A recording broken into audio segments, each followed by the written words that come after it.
here's my defense of it as a concept album. The defense of Estrada.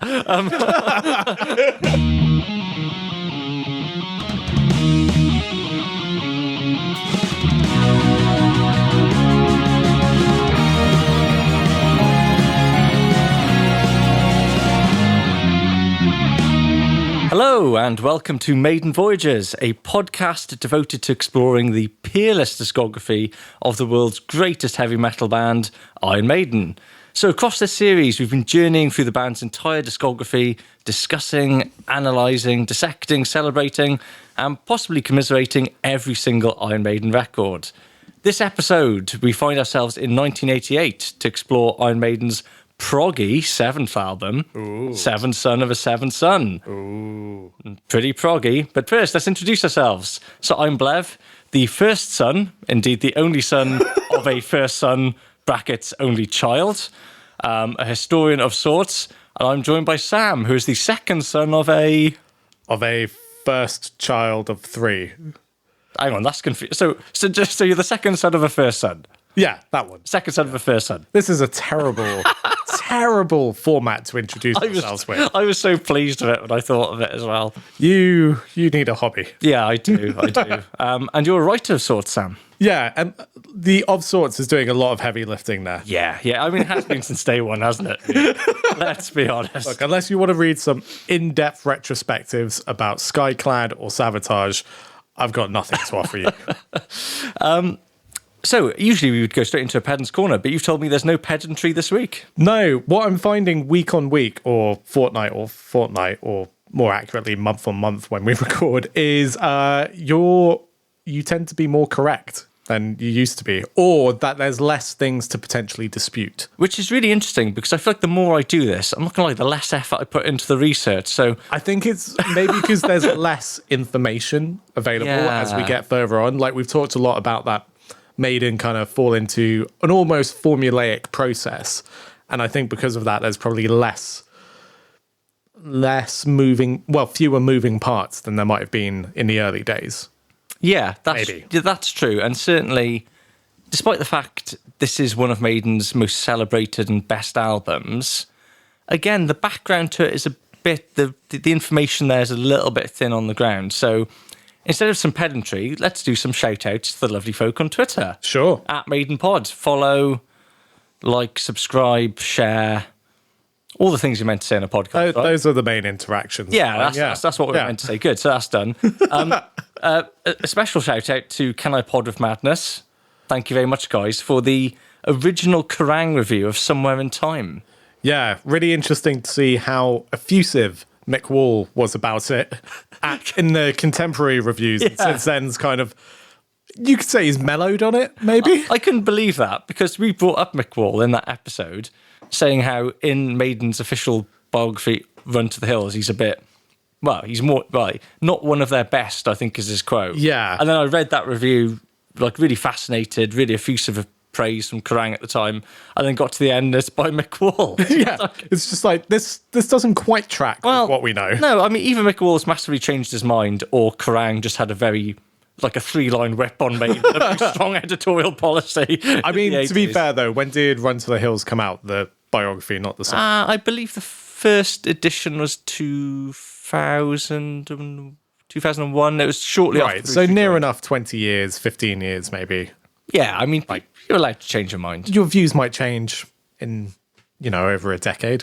Yeah, I mean, God knows if people are holding me to my views from 15 years ago. I hope not. Oh, God, no, yeah. Yeah. I mean, some of the things you used to think, Sam, dear me. This makes me sound sketchier. I used to be more of a metal elitist rather than anything problematic. You'd be arrested for that these days. For being a metal elitist. Try telling that to the metal community. Also, I think worth giving a shout out to Craig S for his lovely vinyl swag. Yes, very cool collection of Somewhere in Time. Please keep vinyl. that coming. And while we're on the subject of Twitter, please send me the records. Yes, please. I would love them very much. We're not going to do a Patreon for this, but we will just gladly. But we'll accept gifts. Yeah. We're not beyond corruption in that. I'm not sure how this corrupt scandal would work, but I don't know, maybe we just give a beamingly positive review to Senjutsu at some point. Yeah. For Maiden swag, yeah. Yeah, Well, yeah. say whatever you like about St. John. I am easily malleable. I quite like how Senjutsu keeps popping up in these, teasing up to about 2 years' time when we get. Yeah, it's going to be a while. Although, having said that, we are soon approaching the point where Maiden albums start to come out every few years rather than annually. Well, yeah. So we will rattle through the 90s and onwards at a speed that we haven't been doing to date, because at the moment it's year after year of Maiden releases. This is our last Maiden album of the 1980s. It's the end of an era. Literally the end of an era. Wow. But yeah, while we're on the subject of Twitter, maybe just worth reflecting on the poll in relation to the last episode, which, if you haven't listened to, You have all betrayed me. we put together our dream Maiden set lists, and then we let you decide, and you've decided. I'm victorious. I was wrong.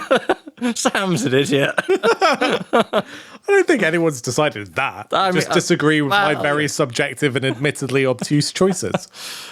I remember when it first went live, when we had 2 votes, the first 2 votes were cast, one for you, one for me. And I was sweating. I was thinking, oh no, they like the hits. They like Sam's weirdly front-loaded set list and opening with Dance of Daffodils Dog. Yeah, although apparently opening with Can I Play With Madness has deeply offended some people, which is a real shame. I just think it's an absolute banger. And what a way to start a set. Well, we'll get on to Can I Play With Madness in a bit, won't we? Yes, we will. It's going to come up, and yeah, interesting. So that might bring us on nicely into our usual little personal recollections of when we first heard this album. Are we not doing Be Quiz or Be Dead? Oh yeah, let's do. Well, we usually do personal recollections. Oh, do we? Yeah, let's have a quick look. I'll cut this bit out. Well, that's all right.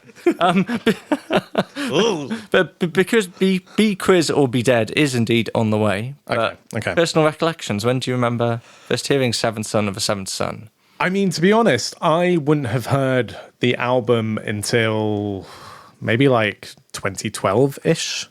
Something like that. Wow, really? As a whole album. Yeah. Jeez. Like, I knew the singles off it, and I knew a few other songs.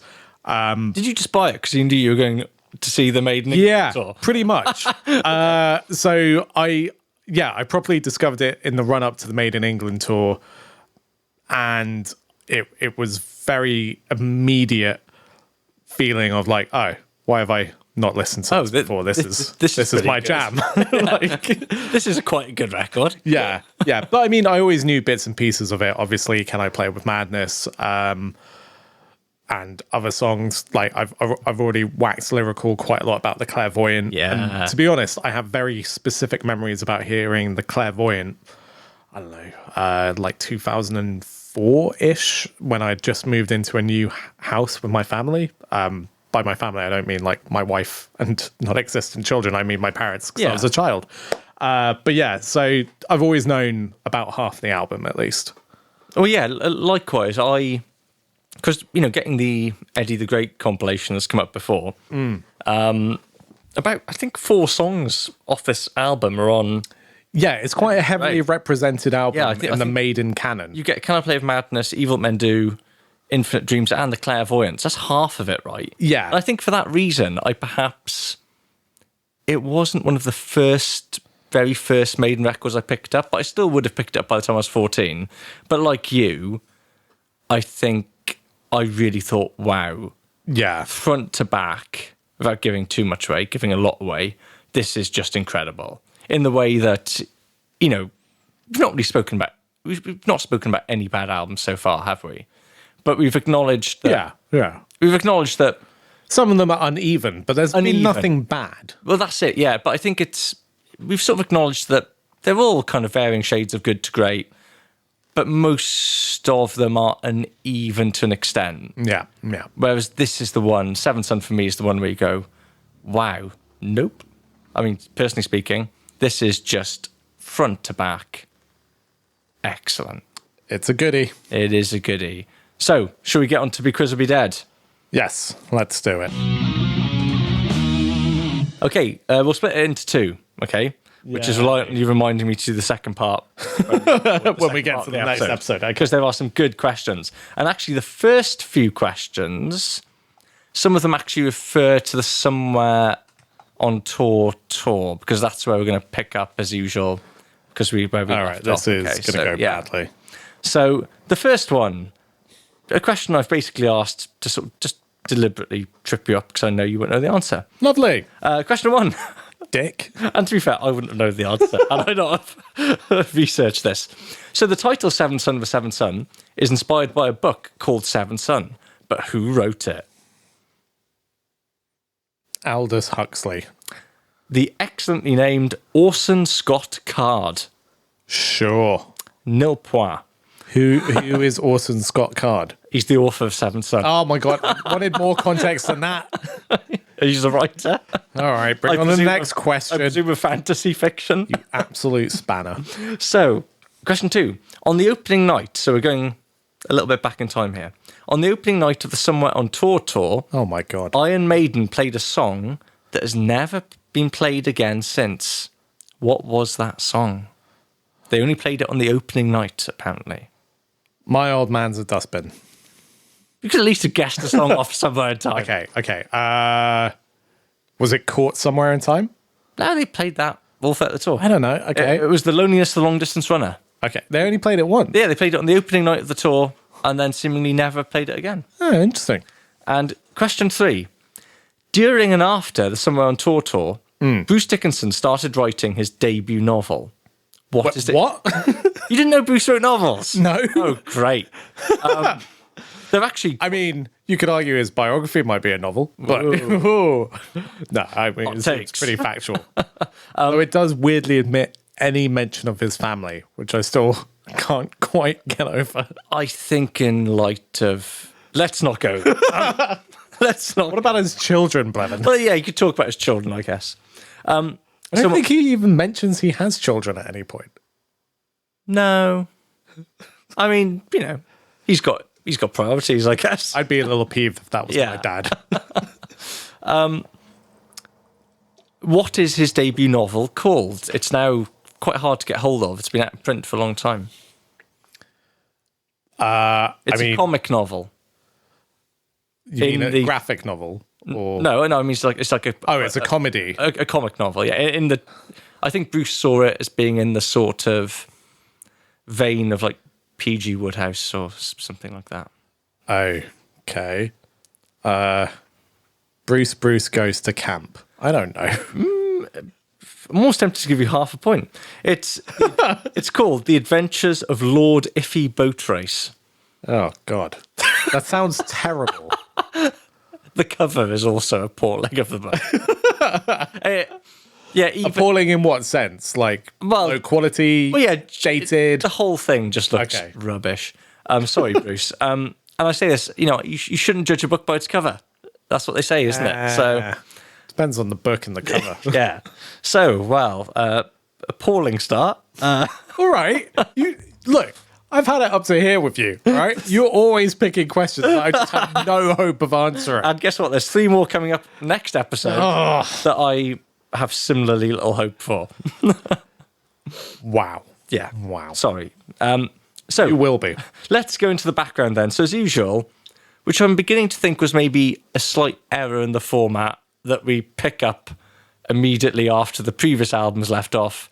Yeah. So, I mean, it would kind of, in retrospect, made a lot more sense if we kind of finish an album's era and then move on to... Indeed. But we're not that smart, folks. No, it's almost like we didn't think this through in that much detail. No. So, picking up where the band left off. So, Somewhere in Time comes out, and obviously they go on tour. So, September 1986, the Somewhere on Tour starts. Right. Good name for a tour, right? Somewhere on Tour. Yes, although... The double tour is very redundant. Yeah, maybe we just refer to it as Somewhere on Tour, but it has. But then you can't just refer to it as the Somewhere on Tour because that also doesn't make sense. Yeah. Okay, let's stick with the Somewhere on Tour. You've got again another mammoth trek around the globe. Really, I sort of feel like we're kind of reaching the peak of high Maiden 80s pomp at this point. So we've got 253-day tour, 151 shows. You'd think maybe after the World Slavery Tour, they'd go, well, that almost destroyed us. But You think? Yeah. Seemingly not really. It's about a similar length tour. They play 6 nights at the Hammersmith Apollo. 6? 6 nights. Oh, we already established the size of the Apollo, and I've already forgotten. But it's like 2,000-ish, right? Yeah. That's an awful lot of people. Is it 6 nights in a row? Yeah, I think so. Hey. Might be a day off in there somewhere. Yeah. And for a bit of local colour, being the Cardiff podcast we are, they played 2 nights at St David's Hall in Cardiff. Oh, Can you imagine seeing Maiden on the Somewhere on Tour at the St David's Hall? that feels like too small a venue. Well, yeah, but Cardiff had nothing else then, right? Yeah. The arena didn't exist, so No, but didn't there used to be a venue in Sophia Gardens? I think the roof had fallen in. Oh, okay. The roof. Well, that's no good. Yeah, in the early 80s. I don't think Maiden ever played the Sophia Gardens Pavilion because... Yeah. Sorry, this is very local colour now, but there was heavy snowfall and the roof collapsed in the early 80s. And That is not what you want from a venue. no, I mean, it's just as well there wasn't a gig Yeah. at the time. Really. Oh, there's a strong wind, so the ceiling's gone. Yeah, oops. Oy. So yeah, that was their biggest venue, really. So yeah, 2 nights at St David's Hall. Happy Wow. days. Yeah, that would be incredible. Oh, Especially if I'm remembering correctly, St. David's Hall is acoustically one of the most well-treated rooms Yeah. and venues. and actually, as a seated venue, because of when it was built, pretty much every seat, having been there myself, almost every seat in the house has an amazing view of the stage. Yeah. Like it's no matter really where you're sat. great vantage points. The last band I saw there was Saxon. Nice. You know, I've only been to comedy gigs there. Saw Stuart Lee there earlier this year. Very funny. Did I see Stuart Lee there? Yeah, I've seen Stuart Lee there as well. Oh. Good chat. Yeah. That's for all you Welshies out there. Yeah, enjoy it, soak it in. It's also another little tidbit from the Summer on Tour. It was the first time Iron Maiden headlined the Budokan Ah, in Japan. cool. Yeah. Which, of course, Iconic venue. and being massive Deep Purple fans, a huge amount of resonance because it's... Yeah, although I associate it more with the Cheap Trick live gig. I don't think Maiden care about Cheap Trick. Yeah, I know, but I can't. Cheap Trick. Well, having said that, I think Made in Japan by Deep Purple, some of it Yeah. comes from a Budokan gig, and I think some of it's from Osaka and various other places. But for them as well, Michael Schenker Group had done one night at Budokan. Yeah. I mean, it's one of those proper iconic venues, right? Although, do you know what Bruce Dickinson said about it? No. Well, you're going to. A sneaking suspicion I would. I found it strangely disappointing. It's just a gym. No, Bruce. An actual gym is Ebervale Leisure Centre, Yeah. where we once saw Wasp. Yeah, that was That we literally walked into a gymnasium during sound check. I mean, there was literally a basketball hoop above Lawless's head. That's a gym. The Budokan is a legit venue. I'm surprised there wasn't just like a pole horse like in the middle That of was such a weird setting for a gig. Oh, brilliant though. Yeah, so Bruce was very underwhelmed by that. And from all accounts, La-dee-da, Mr. Dickinson.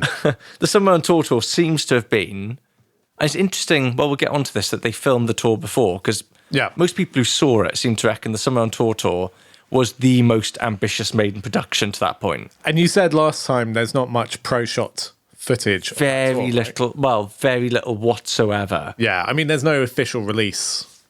No official release. Tied to that era. It's pretty much bootlegs. That's really all we've got. Yeah. And a couple of things they did for like the music videos and stuff.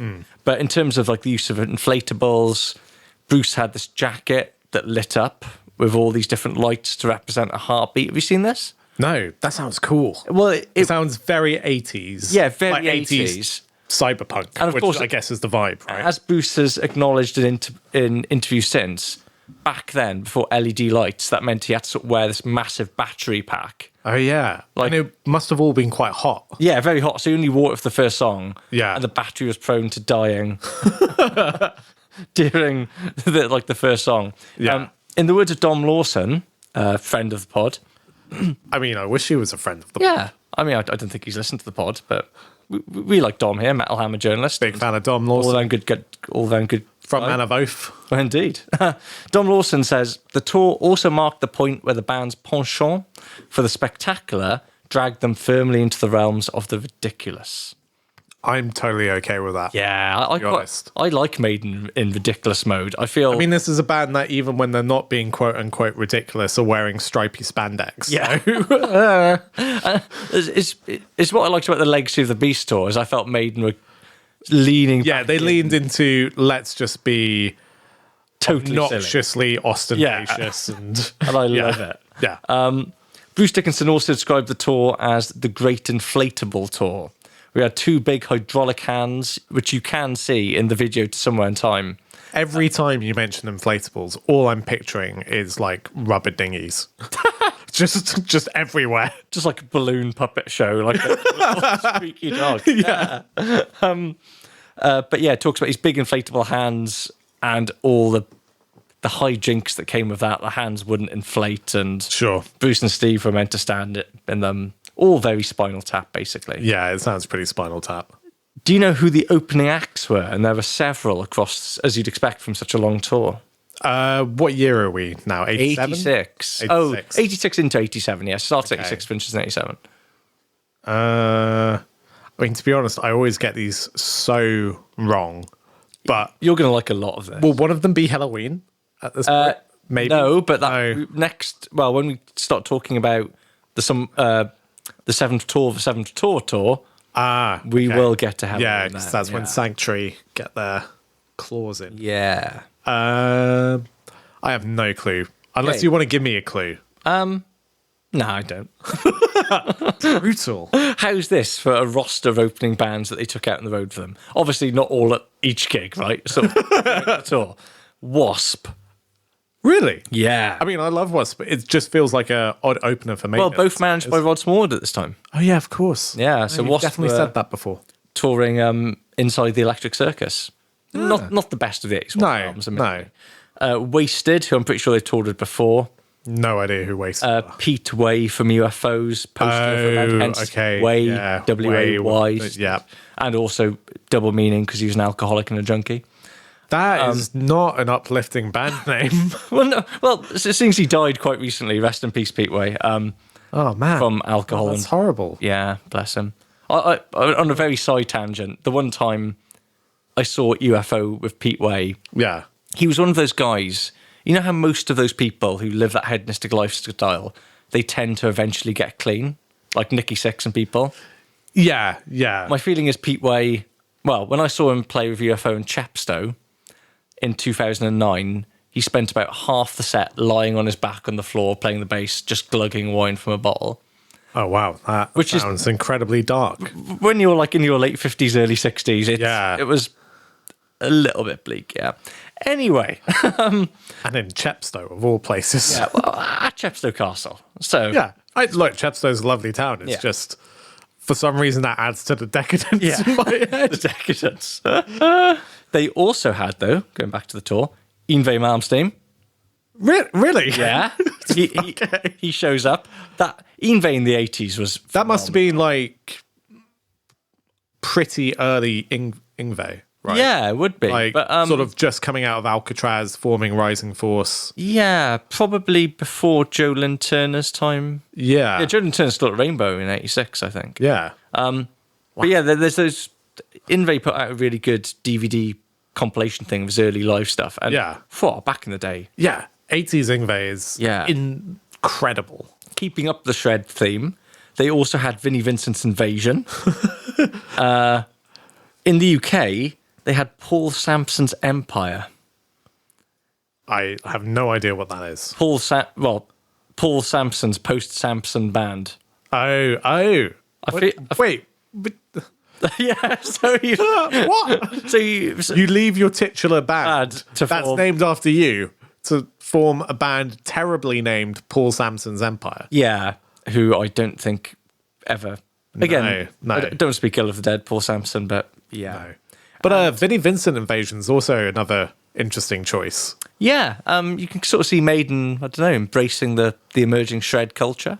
Yeah. Lots of shrapnel records stuff. Yeah, that's what it sounds like. Very Floating shrapnel about. focused. I mean, Vinnie Vincent Invasion's an interesting band because it basically becomes Slaughter, like Yeah, by it the does, end of the doesn't it? 80s, because Sans Vinnie Vincent, right? sans Vinnie Vincent. Yeah, because they all think he's a bit of a jerk. Fair enough. Yeah, I mean, not gonna lie, don't know him personally, so I don't know him personally. Very good guitarist though. indeed. Perhaps the most noteworthy opening band, though, were Bad News, who opened for Iron Maiden amazing. at the Hammersmith Odeon, That is brilliant. but with guest appearances. This is the opening band, right? And it's worth checking Jimmy Page's social media because he, not that long ago, flagged up an amazing photo. Oh, yeah. I think you shared this on the Twitter. Yeah. The Twitter. Our Twitter. Bad news. So this was like the British Spinal Tap, right? Yeah. So it was what the comedy. What they called the comedy. Dawn French and Jennifer Saunders and that gang. It's like the Comedy Store. Yeah, but it's not the Comedy Store. It was like a Channel 4 thing, wasn't it? Yeah. But it's like Rick Mail, A.D. Edmondson. And A.D. Edmondson. Sometimes Nigel Planer. Yeah. Like basically the entire cast of the Young Ones. Yeah. And anyone who appeared in the Young Ones at some point, like Alexi Sale or Dawn French or Jennifer Saunders. Exactly right. And in Bad News, you definitely had Rick Mail and A.D. Edmondson. Yeah. Which is, like proper cream of British 80s alt comedy royalty, right? But they're joined on comedy strip. Comedy strip, thank you. That would have bothered me. But they're joined on stage as your opening act for Iron Maiden by not just Jimmy Page, Brian May. Sure. Can you imagine that concert? Incredible. You're just there, and I imagine there was a fair, you know what us metal people are like. We don't necessarily always react that well to people, poking fun at us. As Bad News found out when they played Monsters of Rock and whatever year they played Monsters of Rock. Very bad at making fun of ourselves, which is a crying shame. I mean, I'll be honest, as much as I love a lot of that comedy strip stuff, and I say this as someone who loves Spinal Tap, right? I've got no precious sensitivity about metal. I don't actually think Bad News is that funny. No, although having watched clips of them being interviewed by Terry Wogan and stuff, those bits are really funny. But yeah, just the scripted stuff is a bit. The scripted stuff is not brilliant. Spinal Tap's better. Oh yeah, but to be joined by Brian May and Jimmy Page. Yeah. Oof. And then you've got Iron Maiden coming up. What it reminds me of is a Bloodstock I was at, I don't know how long ago it was, but Saxon were on sort of mid-afternoon on a Sunday. Dave Mustaine is a guest for... Oh, man, I can't even remember what song it was. Maybe, I don't know, maybe Strong Arm Law or something. But yeah, so Dave Mustaine is a guest and ahead of them Megadeth headlining later that evening. But it's just kind of like, wow, that celebrity really eclipses the rest of Saxon. Well, yeah, I get... It was great. I was having a whale. It'd be more like, I don't know, if Eric Clapton walked on stage with Saxon. You know what I mean? I feel like Jimmy Page and Brian May and different stratosphere. Yeah. I mean, I guess I'm implying that Saxon are lower than Bad News in my scale here. Oh, dear me. Saying as someone who's wearing a Saxon t-shirt right now. He's literally wearing a Saxon 40th anniversary t-shirt. Not having it. I like Saxon. They're good. So this all seems like a very rosy picture and a very successful tour. Yeah. But it's kind of interesting that digging a bit deeper into this, you get some bad vibes. Not even necessarily within the Maiden camp, more from outside observers. So Mick Wall, who we've already established is not the most reliant or consistent narrator, his take on the Somewhere on tour is this, quoting Mick Wall: "It was also during that time that some observers, brackets the author included, first noticed that Bruce either seemed to be slowing down some nights on stage or just didn't seem to be trying as hard anymore." Maybe years of intense touring and album production was leading to burnout. Yeah. Maybe. That sounds plausible. I mean, considering, I can't remember what album it was now. Was it the Power Slave tour we were talking about, they'd all nearly reached the breaking Bruce point, thinking right? he's going to quit the band. And, yeah. So, yeah. It seems plausible. And it's quite, because we don't have a pro shot gig of it, it seems it's hard to verify from, I mean, all the stuff I've seen, the bootlegs I've watched, I don't really notice it. But there's another dissenting voice here, none other than Blackie Lawless, who, of course, opened for Maiden, I think, on a large part of their American tour. Blackie Lawless said, "When we did Inside the Electric Circus, we went on a big tour of Iron Maiden. We had the same arrangement." I forget what that was. "There were a lot of times we went on their bus. Both of us felt we had sort of put out tired records by tired bands." Which, I mean, I guess maybe they were all just very exhausted, right? Yeah. But also, But Summer in Time's great. Yeah, I wouldn't put much stock in most things Black Galore says. No, and Not because he's necessarily wrong, and obviously he was there and I wasn't, but I think he has a very specific view on the world. yeah, and I think himself. this interview was a long time after the fact as well. And Inside the Electric Circus is like, I get it. Yeah, that is quite a tired Wasp album. Yeah, whereas Somewhere in Time has, I mean, forgive the pun, stood the test of time. Inside the Electric Circus, not so much. Yeah, no, absolutely. But it's interesting that, you know, I guess the one thing that perhaps kind of supports Blackie's argument, at least in the sense that Maiden didn't necessarily have a whole lot of confidence in Somewhere in Time, is that by the end of the tour, Maiden were only playing 4 songs off Somewhere in Time. Yeah, and it was something we touched Sea on. of Madness about halfway through the tour, leaving 4 songs. Yeah, that is surprising. And it's something we touched on in both the Dream Setlist thing and the Somewhere in Time episodes, is that actually it's an album that for the most part has been sort of oddly excised from the Maiden canon. Yeah, in a lot of ways. By Iron Maiden. By Iron Maiden. Yeah, weird. So yeah. obviously they, up until I guess this year, they've had some hang-ups about the material. When they've run out of 80s eras to All right. Well, this is the bottom of the barrel for us. But, you know, whereas for me, I'm very excited about seeing Maiden next week. You know, unless we do the No Prayer for the Dying retrospective. I mean, having said that, let's hold that thought, shall we? Yeah. Until we get there. So the Summer and Tour finally wraps up in 1987. And there are 8 months before the band re-enter the studio. That's quite a big break. For Maiden, massive, yeah. And nobody... Yeah, not for humans, but for Maiden. No, yeah, but nobody really talks about it. But I was just sort of doing the maths between when the tour finished and when they entered the studio. I was like, wow, that's a really big chunk of time off for them. Yeah. You know, Rod Smallwood perhaps... Well, I don't know. Either he's maybe I've knackered these guys completely. Yeah. And maybe he has so much money to count now. He's like, guys, it's taking me months to count all this money I've got. So we'll see you in 8 months when I find It's like 10,022,000 done. Right. Oh no, I've miscounted. I've got to start all over again. But Maiden, but they're also at the point now where they've got plenty of stuff going to sort of fill these gaps. Yeah. So in that period between the end of the Summer on Tour and re-entering the studio, we get the 12 Wasted Years documentary, which is well, of course I have it on VHS because I'm a legend. I'd spent a lot of time on eBay in the mid-noughties. Do you have a VHS player? In my storage unit, yes. The storage unit that exists in Swansea, not the city you live in. Nope. And that you have had for what, a decade? Or as I call it, the Palace of Memories. Right, Sherlock. But I didn't know that Maiden would re-release 12 Wasted Years as a bonus on the... Is it the Live... No, Maiden England DVD. Or the Live it won't be like... DVD. I've got Live After Death. It's not that. It's a bonus on one of them, but it's a really good doc, not least because there's lots of footage of Steve Harrison. He's in the Ruskin Arms of the Cart and Horses. I can't remember which one, but it's a really fun documentary. That sounds great. I've got to check that out. And also, at a time where... It's quite bold to put out a standalone VHS doc of your band...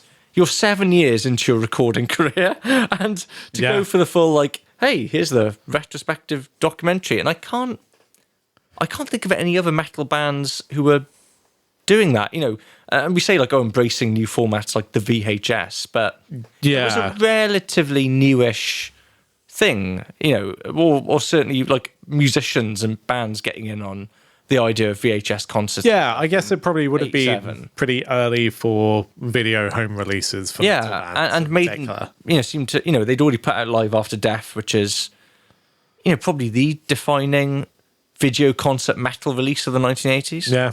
You know, it's like, okay, Wasp did Live at the Lyceum, which is good, but... yeah, it's no Live Yeah, it's on a different level in terms of production and budget and everything else, so... They've got that to keep them busy. And as we mentioned, Bruce Dickinson also started writing his book. Sure. Although not published until 1990, The Adventures of the Lord Iffy Boat Race. Do you want to hear what Bruce said about writing a book? I don't, but you're going to tell me. It's always a rhetorical question, isn't it? I'm always going to. I know. I have no agency here. Bruce said, I always fancied the idea of writing a book. I was bored on the road, so I sat down and started at page 1.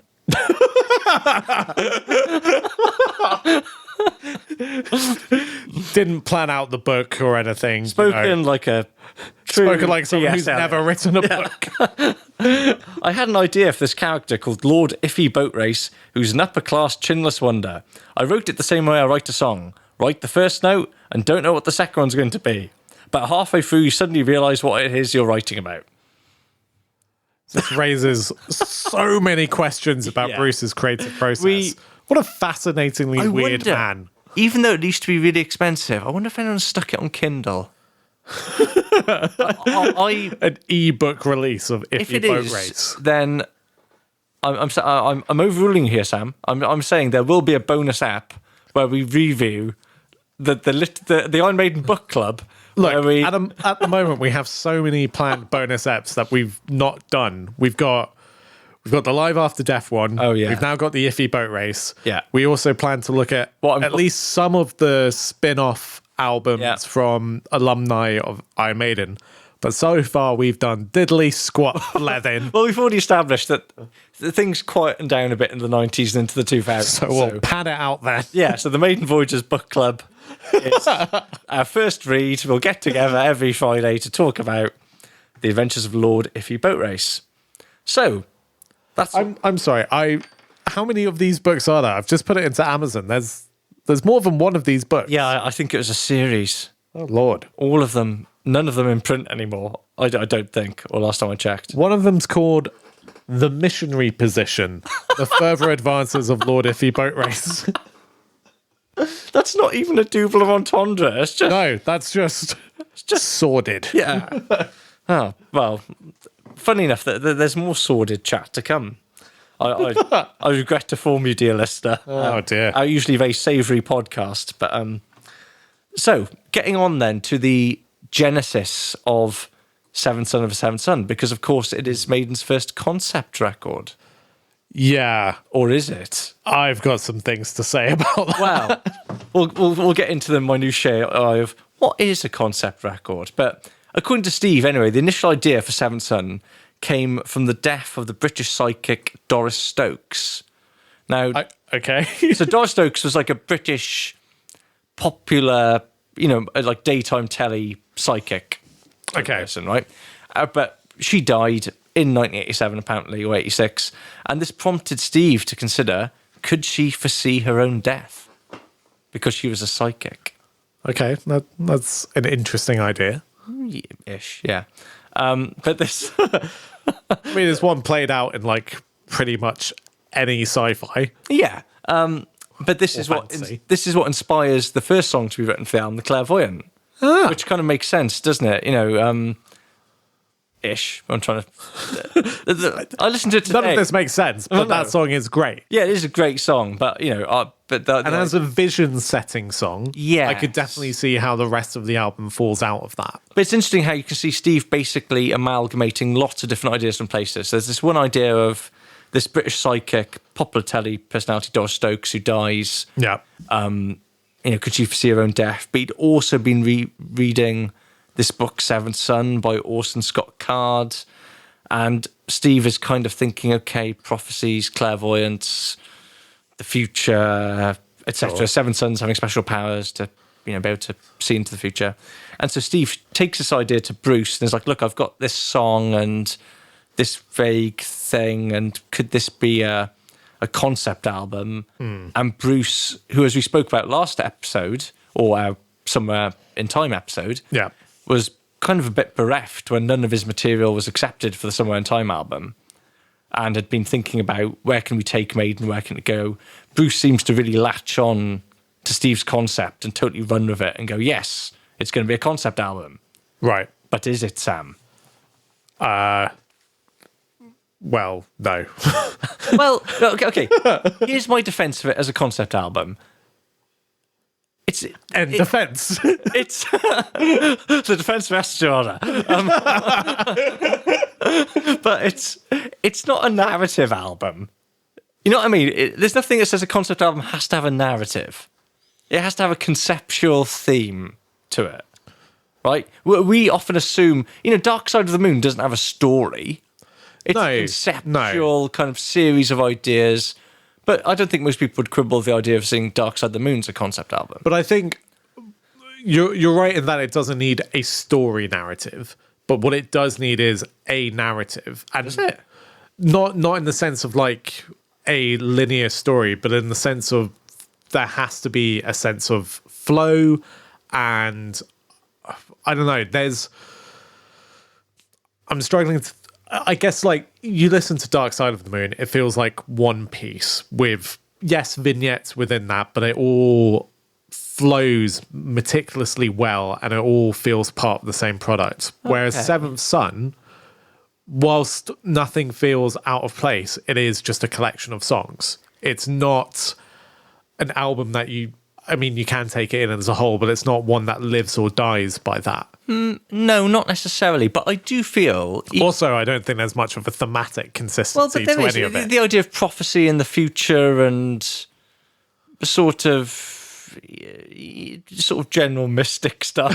But I feel when you listen to it, more so than any other Maiden album, even if I wasn't told it was a concept album, you would think, oh, there is a kind of through line here. That's not a story, but there's a kind of sense of a through line. There's a semi-recurring character. We don't necessarily find out what he does particularly, but there's a sense of him being born and dying and I don't get future. Do you not? Pretty much any of that. And the Moonchild, the Seventh Son, the prophecy. But then also there's like, Can I Play with Madness? I think is the slight outlier in the sense. Yeah.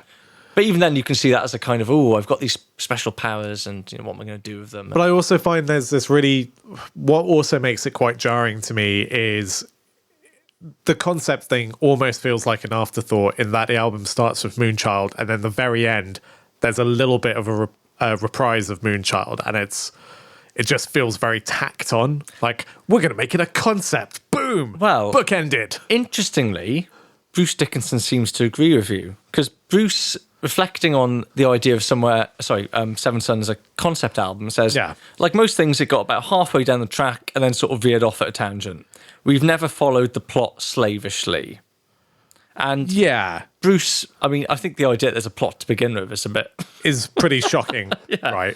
But it's interesting that Bruce seemed to be the person who wanted to push the concept, which sort of tracks personality-wise, I think. Steve is very much songs first, and, concept's nice, but, we're very much a song-orientated band. Whereas Bruce seemed to think more could have been made of that.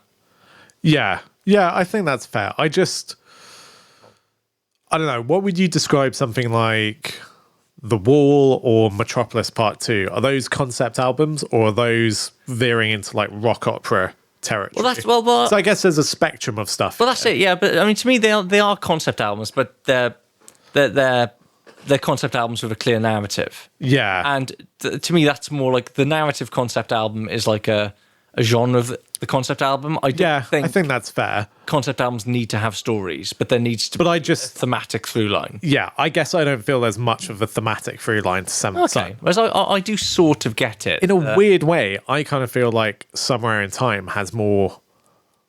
lyrically, it's all over the place. Yeah, you're right. Lyrically, it is all over the place, except... At least half the album feels like, I really like Blade Runner. I'm going to write an album about Blade Runner.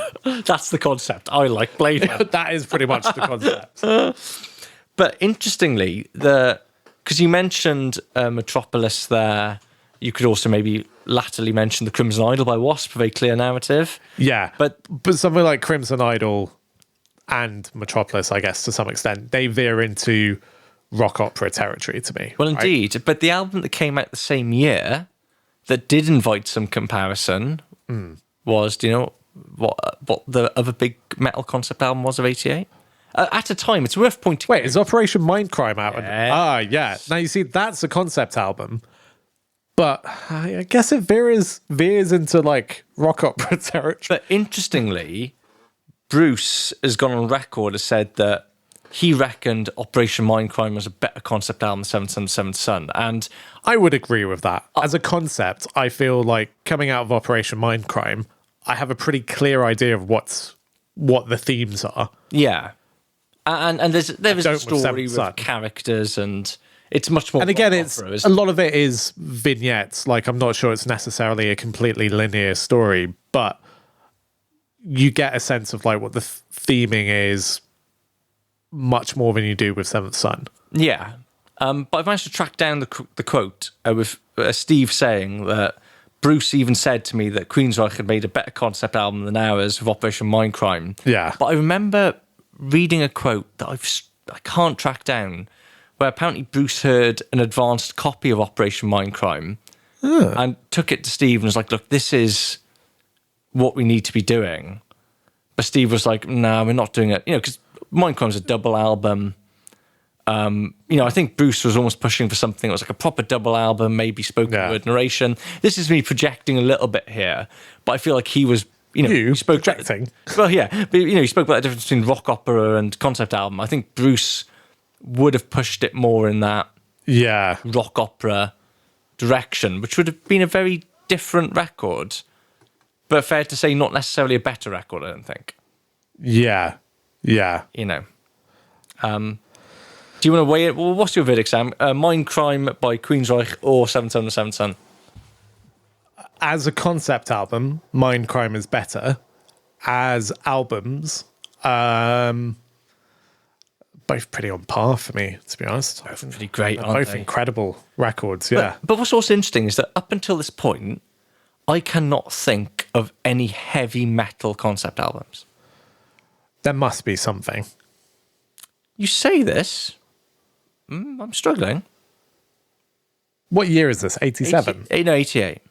Oh, okay. So Keeper of the Seven Keys, part 1, has already come out. Oh, that's not In a concept 87. album. That is a concept. No, it's not. It is a... What's the concept? Tell me even something about keys and Kai Hansen. What, we've got a song about someone who's alive, and then he has a little time, Yeah, and then it's Halloween. It's not. It's a pretty shoddy attempt at the It's a concept. brilliant metal record dressing up as a concept album. Yeah, okay, fine. But it is a brilliant metal record. So like this was something that was very much in its infancy. But you're right. It opens the doors to your Dream Theaters, even your Savages, who haven't attempted one by this in '88. No, I guess not.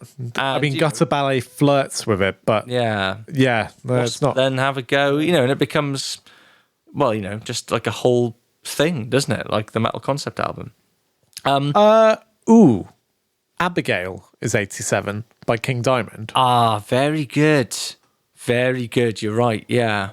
And that's a concept, but there is a pretty linear story. Yeah, that's a really good shout, actually.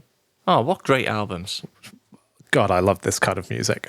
We need I have a big soft spot for like narrative albums. Yeah, Spotify playlist, like metal concept albums, 87 to 92. Perfect. Yeah. That is my jam. So before we get into the actual recording process itself, which will be very brief because there's not a whole lot to say about the actual recording. Right. But it's maybe worth pointing out that Seventh Son is the most collaborative Maiden album up until this point from a songwriting approach. So if you look at the writing credits, only 3 songs attributed to Steve alone. Wow. That's only 3. atypical. Otherwise, you've got Steve Harris collaborating with Dave Murray on The Prophecy. Yeah. You've got Bruce and Adrian, classic partnership again on like Moonchild. But what I think is interesting is for the first time, you've got Steve, Bruce, and Adrian collaborating together. Yeah. And that's new, right? Because usually it's Bruce and Adrian or Adrian and Steve. Yeah. And Steve, he's Getting the collaborated trifecta. with Adrian a couple of times, but all 3 of them pulling together, and even on Only the Good Die Young, you've got Bruce and Steve, which I'm pretty sure is the first time on a Maiden album that particular writing pairing as, Bruce and Steve rather than Bruce and Adrian has come up. Correct me if I'm wrong, Twitter people, but I don't think that's happened before. So, a very collaborative process, and maybe that partly contributes to the quality of the material we're about to get. Maybe. What do you mean, maybe? Yeah, I mean, it's all very high quality. Yeah. So, very quickly then, let's have a look at the recording. So Okay. the band, as we said, they take a fairly lengthy break by their usual standards. They fill themselves with the VHS doc, Bruce writes his book, and then they're back in the studio. Wait, what's everyone else doing whilst Bruce writes his book? I think Steve has kids at this point, so he's probably just being a dad, which is quite nice. I think Lauren's his first child this year. Yeah, sounds right. He's been born, yeah. So, it's getting on with life, I imagine. So, they go back in the studio. They go to Musicland Studios, February and March 1988. Again, of course, it's Martin Birch producing. Right. And again, that's pretty much all I can find out about it. They just seem to, again, a couple of months in the studio, knuckle down. Musicland, I think, is the studio in Germany or Holland. Sure. The one they went to for Summer and Time, so they're back there again. It's a well-oiled machine at this point. It's a pretty well-oiled machine, before, yeah. right? And the fact that it isn't on, from what I can gather, they haven't been packed off to that hotel in the Channel Islands because they've got the luxury of time to write in the comfort of their own homes. So Martin's not had to send them to, sort of songwriting boot camp in a disused hotel. I guess the main talking point about the recording, though, is the continued use of synthesizers. But an actual keyboard synth rather than a guitar synth, which I would say, well, for the better. Yeah, I think so. I mean, I quite like the sound of Somewhere in Time, but I think these synths definitely have more depth to them. Yeah, as a sonic texture, it does add to it. Yeah. And so then we get the album. They go into the studio February, March. The album comes out 11th of April 1988.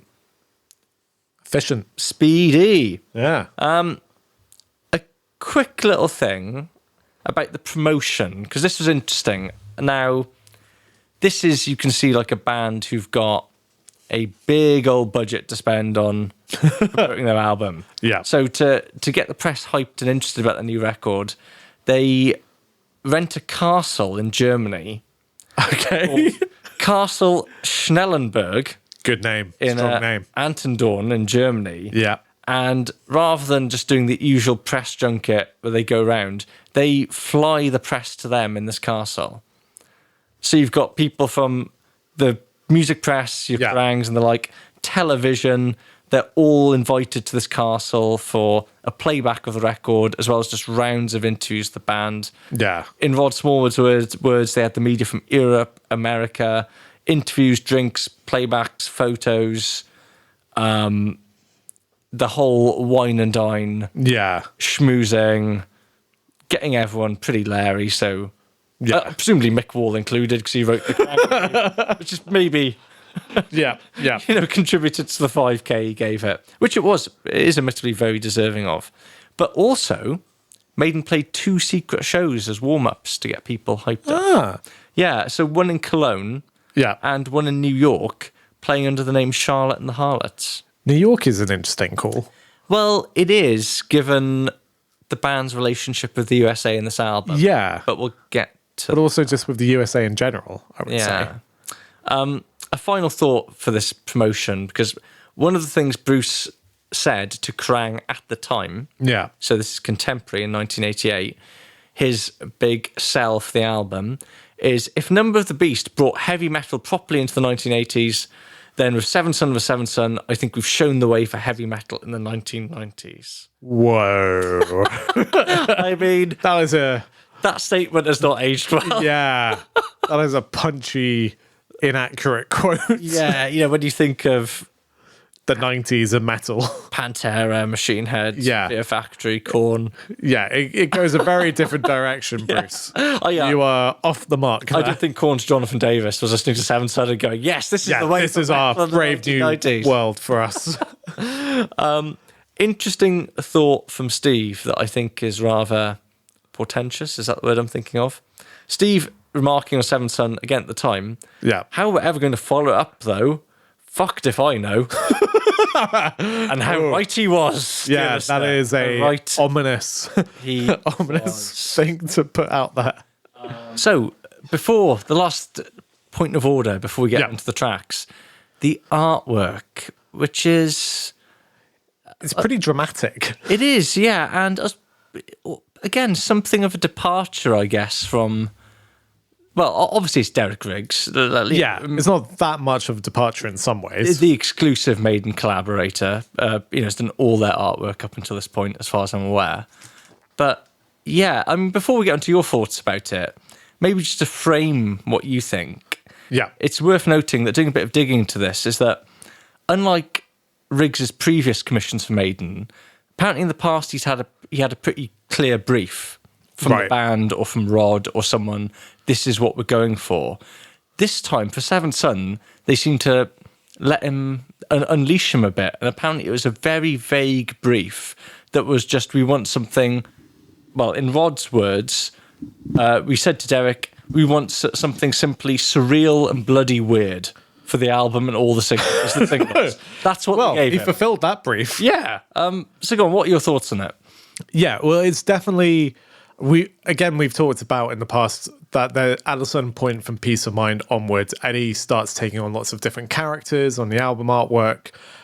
And this is probably the least, definable character in some ways because it's such an abstract version of Eddie. Good point. It is, yeah. It's a very abstract Eddie. The most abstract Eddie. Yeah, the most abstract Eddie with his, flaming head and his sort of, I don't know, eviscerated torso and stuff. Almost a Salvador Dali-esque Eddie. It's very Dali-esque. And then if you look at the back of the album cover, you see the previous versions of Eddie frozen in ice, which is quite an interesting... That's a lovely chronology. Detail that I'd not even picked up on, but you're so right. Yeah, now you mention it. I don't know why that didn't... And that whole, ice landscape is, really distinct.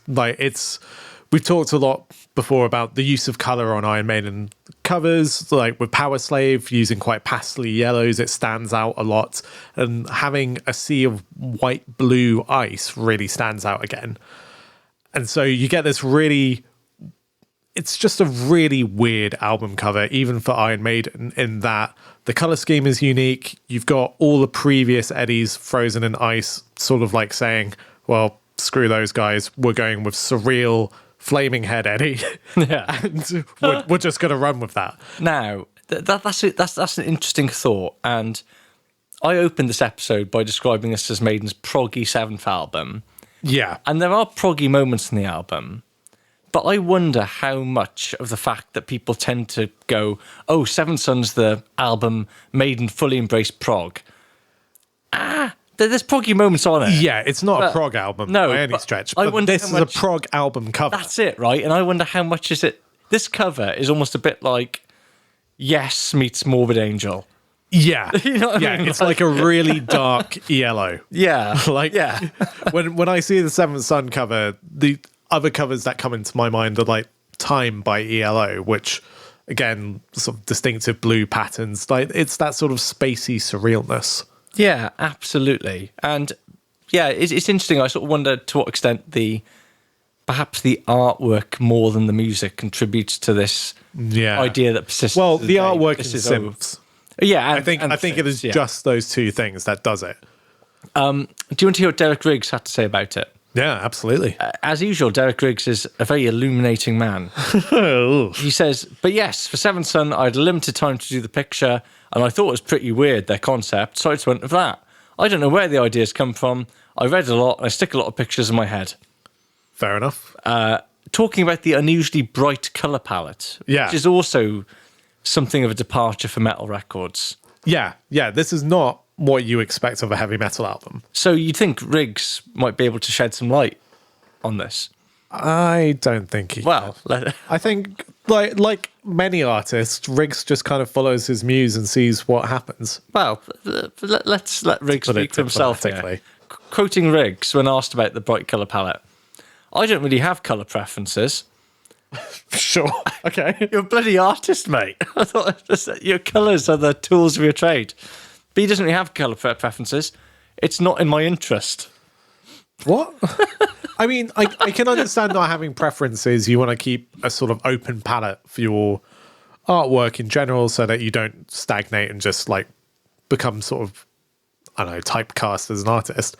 But colours are important, Derek. I'm not interested, mate. Couldn't care less about colours. He says, I just use the colours that seemed appropriate for what's happening in the picture. If it's daylight, I'll use daylight colours. Stands to figure. If it's artificial light, I'll use yellow a bit more. If it's street lights, I'll use yellow with a blue key line to show the moon or something. It just depends on what is simple and straightforward for the environment. I don't have a lot of favourite colours. I feel like every time we refer to Derek Riggs' interviews about his artwork, it really destroys some of the magic of that artwork. I kind of love it. I love it's just Derek Riggs. so trite.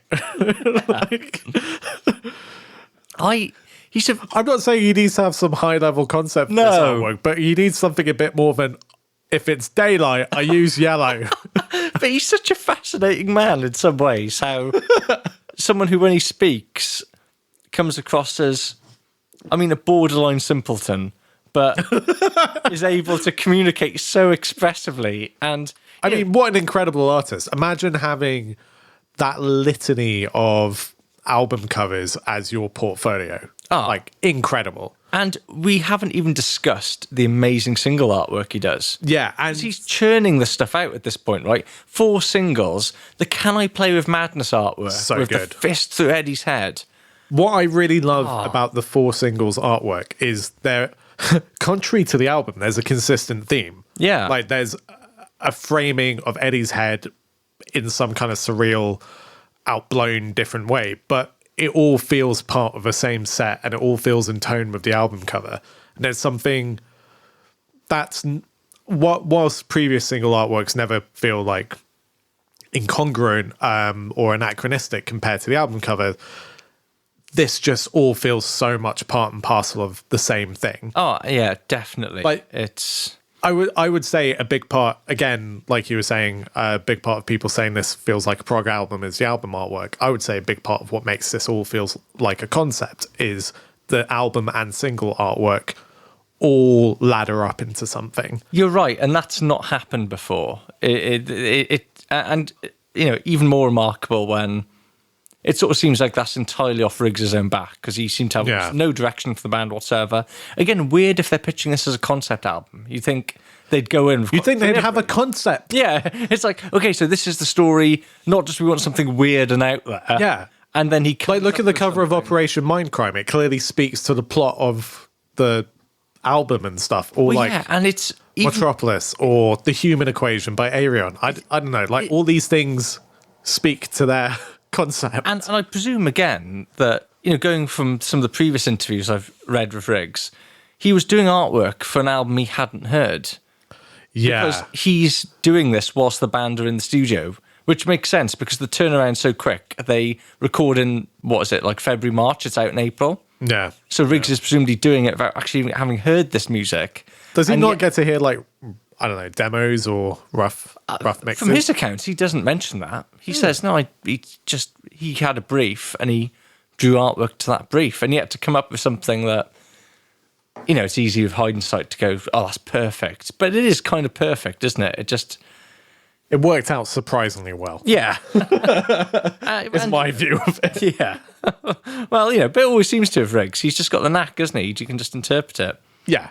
I mean, he in his prime was just incredible. Yeah, undoubtedly. So that takes us nicely to the end of this first half of, I keep saying Somewhere in Time. We did that one. No, we did that one, of Seventh Son of a Seventh Son. And we're going to be back next episode where we get to talk about the songs. Yeah, the bit that actually matters. Great songs. Yeah. Amazing. Well, happy days. Let's bid you adieu. I'm just going to say goodbye. Yeah. See you next time. Bye.